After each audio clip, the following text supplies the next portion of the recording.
Ոստիկանության աշխատակցի օրն է ապրիլի 16-ը եւ մեր տաղավարում են արդեն մարդիկ, որոնք իրենց ամենօրյա աշխատանքով ապահովում են մեր անվտանգությունը եւ կարգապահությունը։ Մեր տաղավարում են Հայաստանի Հանրապետության ներքին գործերի նախարարության ոստիկանության պարեկային ծառայության 3-րդ պարեկային գումարտակի 3-րդ վաշտի հրամանատարի տեղակալ ոստիկանության ավագ լեյտենանտ Վարդան Խոցանյանը, բարի լույս, եւ Հայաստանի Հանրապետության ներքին գործերի նախարարության ոստիկանության պարեկային ծառայության Երևանի քաղաքային գնդի 2-րդ պարեկային գումարտակի 2-րդ վաշտի պարեկ ոստիկանության լեյտենանտ Արմինե Վարդանյանը, բարի լույս։ Բարի լույս, շնորհակալ ենք, որ այս կարևոր օրը մեզ հետ եք սկսում։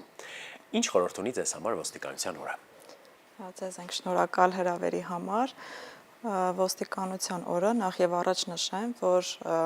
նշվում է ամեն տարի ապրիլի 16-ին 2001 թվականին, երբ որ ընդունվեց ոստիկանության մասին օրենքը, հիմք դրվեց ժամանակակից ոստիկանության ձևավորման համար եւ ոստիկանության օրը ինձ համար խորհրդանշում է նախ եւ առաջ վստահություն, ծառայություն հասարակությանը եւ օրենքի պաշտպանություն։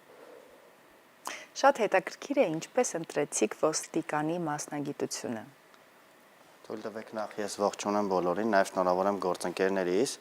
թե ներկա, թե թոշակառու ծառայողներին օրվա խորհրդի կապակցությամբ, իսկ մասնագիտության ընտրության հարցում մի փոքր իրականում մտածել եմ դեռ զինվորական ծառայության ընթացքում, երբ որ պարտադիր ժամկետային ծառայություն էի անցնում, իրականում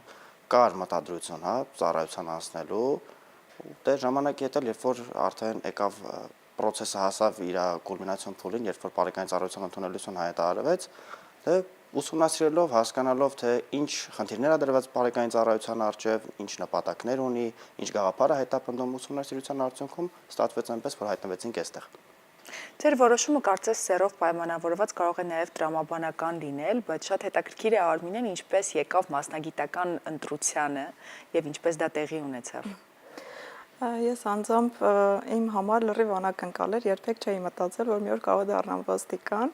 բայց ոստիկանի մասնագիտությունը շատ հետաքրքիր է, ինչ որտեղ նաև պարտավորեցնող է եւ հարգված մասնագիտություն է։ Մենք առօրյայում շատ հաճախակի շփվում ենք տարբեր մարդկանց հետ, տարբեր գործառույթներ ենք իրականացնում, պահպանում ենք հասարակական կարգը, անվտանգությունը։ Այս ամենը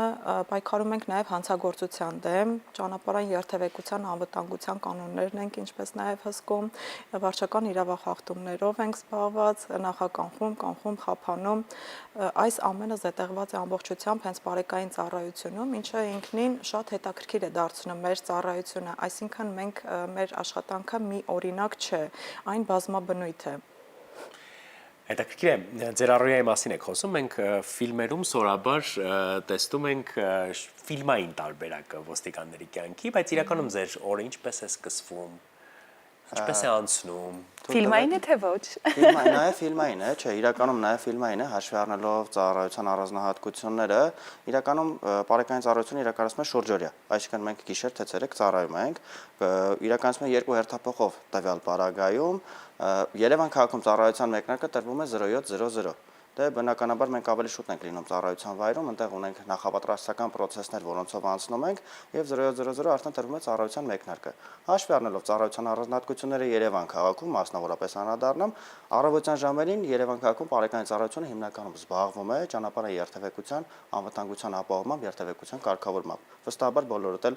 եթե տեղաշարժ ունեք Երևանում, նկատած կլինեք տարբեր խաչմերուկներով ոստիկանության ծառայողները զբաղվում են խաչմերուկների կարգավորմամբ։ Դա ամենաառաջնային գործառույթն է տվյալ պարագայում առավոտյան ժամերին հաշվի առնելով օրվա առանձնահատկությունները, դե բնականաբար արդեն վթարների սպասարկում, թե նյութական թե մարմնական վնասով, վարչական իրավախախտումների հայտնաբերում, բացահայտում, արձանագրում, հանցագործության դեպքերին ահազանգերով մեկնում, ինչպես տեղյակ ենք բոլորս, պարեկային ծառայությունը առաջինն է մեկնում, դեպքի վայր, հաշվի առնելով, որ արտաքին ծառայություն է, մշտապես դուրսն ենք ծառայության լինում, երբ որ ահազանգ է լինում օպերատիվ կառավարման կենտրոն, հիմնականում պարեկային ծառայողներն են առաջինը հասնում դեպքի վայր, ու դրանով իսկ պայմանավորված էլ արդեն հետագա գործողություններն են ձևավորվում։ Ինչն է ամենաշատը ձեզ ոգեշնչում ձեր աշխատանքում։ Ինձ համար ամենաշատը ոգեշնչում է այն փաստը, որ ցանկացած ահազանգի դեպքում հենց պարեկային ծառայողներն են ամենաշուտը հասնում դեպքի վայր, ոգեշնչում է նաև այն փաստը, որ բարեկային ծառայողներն են օգնություն ցուցաբերում մեր քաղաքացիներին վթարների ժամանակ, տուժած քաղաքացիներ, ինչու՞ չէ, նաև սովորական վթարի դեպքում օգնում ենք, աջակցում ենք, ոգեշնչում է այն փաստը, որ կատարում ենք թիմային աշխատանք, ինչու՞ չէ, նաև ոգեշնչում է այն փաստը, որ ծառայում եմ հայրենիքիս, Հայաստանի Հանրապետությանը, դա մեծ պատիվ է ինձ համար։ Եվ իսկապես մեծ ծառայություն է։ Ինչ պիտի իմանա յուրաքանչյուր քաղաքացի ձեր ծառայության մասին եւ ինչ ուղերձ ունեք քաղաքացիներին։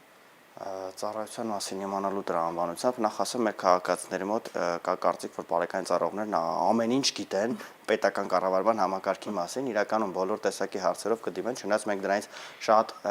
դա էլ է շատ պատվաբեր, որովհետև հասկանում ենք, որ մեզ վստահում են։ Մեզ վստահում են ցանկացած տեսակի հարցով ինչ կարող ենք մենք մտածել, այդ հարցը մեզ տալիս են, ու դա մի փոքր պարտավորեցնում է, ինչ որ միտեղ գուցեև չգիտես այդ հարցի պատասխանը, դու պիտի գտնես ու պատասխանես այդ քաղաքացուն, որովհետև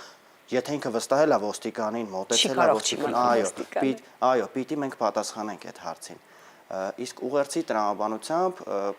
խնդրեմ մի փոքր ավելի զուսպ լինեն, չնայած ժամանակի ընթացքում շատ ավելի մեծ վստահություն ու հարգանք է ձևավորվում ոստիկանության նկատմամբ, մի փոքր ավելի զուսպ, ավելի ըմբռնող, որովհետև իրականում մեր ծառայությունը հեշտ չէ, կողքի աչքերով գուցեև ավելի տենց հեշտ, պարզ ու ամենօրյա թվա, բայց շատ բարդություններ կան, շատ խնդիրներ կան, տեղում կողմնորոշվելու խնդիրներ կան իրավիճակներ, երբ որ քաղաքացին կողքի աչքով նայելուց մեկնաբանում է արդեն դեպքը եղած ավարտված իրավիճակում, բայց երբ որ դու ես դեպքի վայրում, դու ես տվյալ իրավիճակում ու դու պետքա կողմնորոշվես տեղում, դա այդքան էլ հեշտ չի, մի փոքր ըմբռնող լինեն ու նույն տրամաբանությամբ նաև մեր ոստիկանները ավելի ըմբռնող լինեն քաղաքացիների հանդեպ։ Իսկ ամենաբարդ կողմը ո՞րն է աշխատանքի։ Աշխատանքի ամենաբարդ կողմը այն է, որ երբ որ օպերատիվ կառավարման կենտրոնից ահազանգ ենք ստանում, հենց թեկուզ օրինակ բերեմ ընտանեկան բռնության դեպքերը, երբ որ մեկնում ես դեպքի վայր, չգիտես առհասարակ քեզ ինչ է սպասվում տվյալ պահին, այսինքն ում հետ առհասարակ գործ ունես եւ ստիպված ես արագ տեղում որոշումներ կայացնել, ինչը շատ բարդ է տվյալ իրավիճակում, այսինքն մի փոքր թերացումը նույնիսկ կարող է հետագայում խնդիրներ առաջացնել, ինչը որ անթույլատրելի է մեր պարագայում ոչ մեկս չենք ցանկանում, որ խնդիրներ ստեղծվեն թե քաղաքացիների, թե մեր համար։ Հետաքրքիր է նաև, որքանով են մեր քաղաքացիները իրազեկված օրենսդրությունից եւ արդյոք մենք օրենքին տիրապետում ենք։ Իրականում ասեմ, բարեկային ծառայության ձևավորմանը զուգահեռ, նաև տեղեկատվական տեխնոլոգիաների զարգացմանը զուգահեռ հաշվի առնելով տարբեր սոցիալական հարթակներում տեղադրվող տեսակցությունները եւ այլն եւ մյուս դրանով պայմանավորված ավելի բարձրացել է, իրազեկվածության մակարդակը, իրավագիտակցության մակարդակը, քաղաքացիները համենայն դեպս փորձում են ավելի շատ ինֆորմացիա ստանալ, ավելի շատ ինֆորմացիա փոխանցել, կան դեպքեր, երբ որ իրականում տեղյակ են, կան դեպքեր, որ օրինակ քաղաքացին ինչ-որ հարթակում տեսել է մատ տեսագրություն, քաղաքացու վարկագիծ է տեսել կամ վարկաբեկող տվյալ իրավիճակում կամ օրինակ ոգեշնչող ինչ-որ տրամաբանությամբ հիմնականում բայց վարկաբեկողին են անդրադառնում, երբ որ տեսել են օրինակ ես X գործողությունը չեմ անում կամ օրինակ հանում սկսում են հեռախոսով տեսաձայնագրում իրականացնել, ենթադրելով որ օրինակ պիտի կաշկանդեն բարեկային ծառայողին, դե գուցե ինչ-որ դեպքերում ստացվում է, բայց հիմնականում ասեմ որ դրա հետ կապված էլ թե հաղորդակցման հմտությունները, թե տեսախցիկի հետ աշխատելու հմտությունները պետք է բարեկային ծառայողը նաև դրան պատրաստ լինի, որովհետև մեր ծառայությունը հանրային է, մենք պետք է պատրաստ լինենք, որ ամեն պարագայում մեզ կարող են տեսաձայնագրարել ու չգիտեմ, այնպես է ստացվում, որ քաղաքացիները ավելի ու ավելի փորձում են մեզ հարցերով տենց ինչ որ խնդիրների առաջ կանգնեցնել, իհարկե դա բացասական կողմին է անդրադառնում, նաև կա դրականը բնականաբար, բայց փորձում են քաղաքացիները ամեն դեպքում փորձում են ուսումնասիրել, թե մեզանից իմանալ, թե կարդալ եւ այլն եւ մյուս։ Արագ արձագանքելու կարևորության ու պատասխանատվության մասին խոսեցիք, կհիշեք ինչ-որ դեպք, որը մտապահվել է, երբ ստիպված եք եղել ինչ-որ իրավիճակում շատ արագ որոշում կայացնել։ Ես այս մասին մի փոքր ես խոսեմ, ժամանակահատվածով չեմ հիշի, երևի 1.5 տարի առաջ կլիներ, քաղաքի փողոցներից մեկում մեր ծառայողներին մոտենում է X անձը ու հայտնում, որ նկատում է իր մեքենան չկա։ Չկա, կանգնեցրել է X տեղում, մոտեցել է մեքենան չկա, բարեկային ծառայողներին մոտենում է, որ կարող է տեղափոխել եք, սխալ էինք կանգնացրել, դա ասում են, չէ, չենք տեղափոխել։ Իմ հետ են կապնվում որպես վերադարձ, ճշտելու համար գուցե մեկ այլ կարգախումբ է տեղափոխել, դե չէ, չենք տեղափոխել։ Ասում ենք, վստահ եք, որ այստեղ եք կանգնացրել, ասում է, այո։ Դե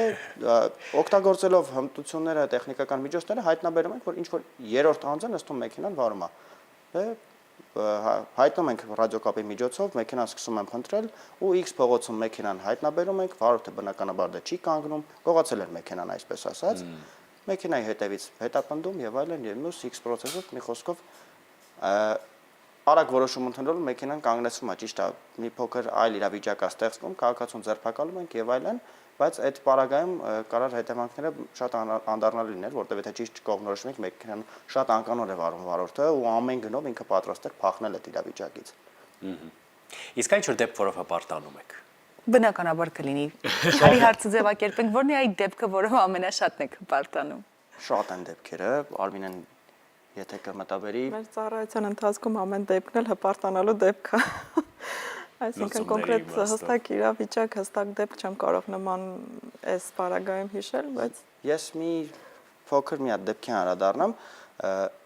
իրավիճակ ունենք, երբ որ մեքենան սխալ տեղ կանգնեցրած էր, ու կապնվեցինք, եկավ մեքենայի վարորդը, երեխայի հետ էր եկել, ինքը շատ անհարմար տեղ էր, հենց անցման վրա կանգնած էր մեքենան, վարորդը երեխայի հետ եկավ, հայտնեցինք, որ պիտի արձանագրություն կազմվի եւ այլն, վարորդը մի փոքր ընդդիմացավ, դե բնականաբար բայց գործընթացը իր ավարտուն փուլին հասցրինք ու այդ ընթացքում վարորդը ծխում էր, ծխեց, վերջում գլանակը նետեց, դե ես փորձում եի բացատրական աշխատանքների միջոցով հասնել նրան, որ գիտեք ինչ կա, չի կարելի այդ ամեն ինչը, ոչ թե միայն տուգանելն է նպատակը, այլ որ հաջորդ անգամ վարորդը այդ գործողությունը չանի, երեխայի մոտ էլ փորձում ենք մաքսիմալ զուսպ լինել ծնողի հետ, քանի որ դա էլ իր ազդեցությունն ունի, մաքսիմալ զուսպ ձևով, դե որ գցեց երեխան անդրադարձավ, պապա ինչի գցեց իր գետնին ու տեսար պարոն ոստիկանը ճիշտ էր ասում, մեքենան էլ սխալ տեղ է, փոքր երեխա էր, ինքը այդքանը բայց հասկացավ, մեկնաբանեց, որ ես իմ մեջ ինձ լավ զգացի, որ փաստորեն երեխեքը այդքանը պատկերացնում են, իմ ասածն էլ ինքը ինչ որ ձև ընկալել էր, իր համար հակառակ կողմից չէր նայել, որ իր ծնողին օրինակ նեղացրինք եւ այլն, process-ը լրիվ ընկալվեց, ունեց քեզ լավ զգացիր, որ գիտես ինչ կա, փաստորեն երեխեքն էլ են հասկանում, գիտակցում, երևի դպրոցից էր սովորել կամ ինչ որ X փուլում ինքը հասկացել էր, որ ծխել գետնին գցելը նորմալ չի կամ հետո էլ հասկացա, որ մեքենան այդտեղ կանգնացնել չի կարելի, ինքը վստահ է, որ էլ իր կյանքի ընթացքում տենց բան չի անի։ Շատ հետաքրքիր է։ Եվ որպես ամփոփում, բնականաբար այս մասնագիտական օրվա առթիվ շատ կարևոր է ձեր ուղերձը ձեր ծառայակիցներին առաջին հերթին, շնորհավորանքը եւ իհարկե այն մարդկանց, ովքեր նոր են պատրաստվում եւ ցանկանում են միանալ ձեր ծառայությանը։ Կարճ Արմինեն ասի։ Շատ կարճ փորձենք, եթե հնարավոր է իհարկե։ այն մարդկանց, ովքեր որ նոր են ցանկանում միանալ մեզ, մեր ծառայությանը, համալրեն մեր շարքերը, միանշանակ խորհուրդ կտամ լինեն կարգապահ, լինեն սառնասիրտ եւ պատրաստական լինեն միշտ օգնել մեր քաղաքացիներին։ Իսկ որպես մասնագիտական տոնի առթիվ կուզեմ շնորհավորեմ բոլոր իմ ծառայակից ընկերներին, իմ վերադասությանը, բոլորին, քանի եթե չլինեն մեր վերադասությունը, նրանք պարզապես մեր թիկունքին կանգնած են։ Շատ շնորհակալ եմ նրանց մեզ աջակցելու, ամեն վատ պահի մեր թիկունքին կանգնած ենք։ Շնորհավորում եմ բոլորին։ Արթան։ Բոլոր նրանց, ովքեր որ պլանավորել են համալրել բարեկային ծառայության շարքերը, խնդրեմ լավ մտածեն, քանի որ այս աշխատանքը հեշտ աշխատանք չէ, բոլորի համար չէ, լավ մտածեն, բայց նաև ասեմ, որ ձեզանից լավերն էլ չեն աշխատում, այնպես որ ծառայություն իրականացնում կարող եք լավ մտածել եւ արդեն պատրաստական կերպով փորձել դիմել եւ փուլերով անցնել ոստիկանություն ծառայության։ Գործընկերներից ներկա եւ թոշակառու շնորհավորում եմ օրվա խորհրդի կապակցությամբ, բոլորիս բարի եւ անփորձանք ծառայություն։ Մենք ենք միանում շնորհավորանքներին եւ շնորհակալություն ենք ձեզ այդում, որ սկսեցիք մեզ հետ, ձեզ բարի ծառայություն ենք մաղթում եւ օրվա լավ շարունակություն։ Շատ շնորհակալություն, սա իսկապես առնասրտություն, մեծ պատրաստակամություն պահանջող աշխատանք է, որը պետք է անել ոչ թե պետք է անել, այլ սա առօրյա է, այո, եւ կյանքի ոչ։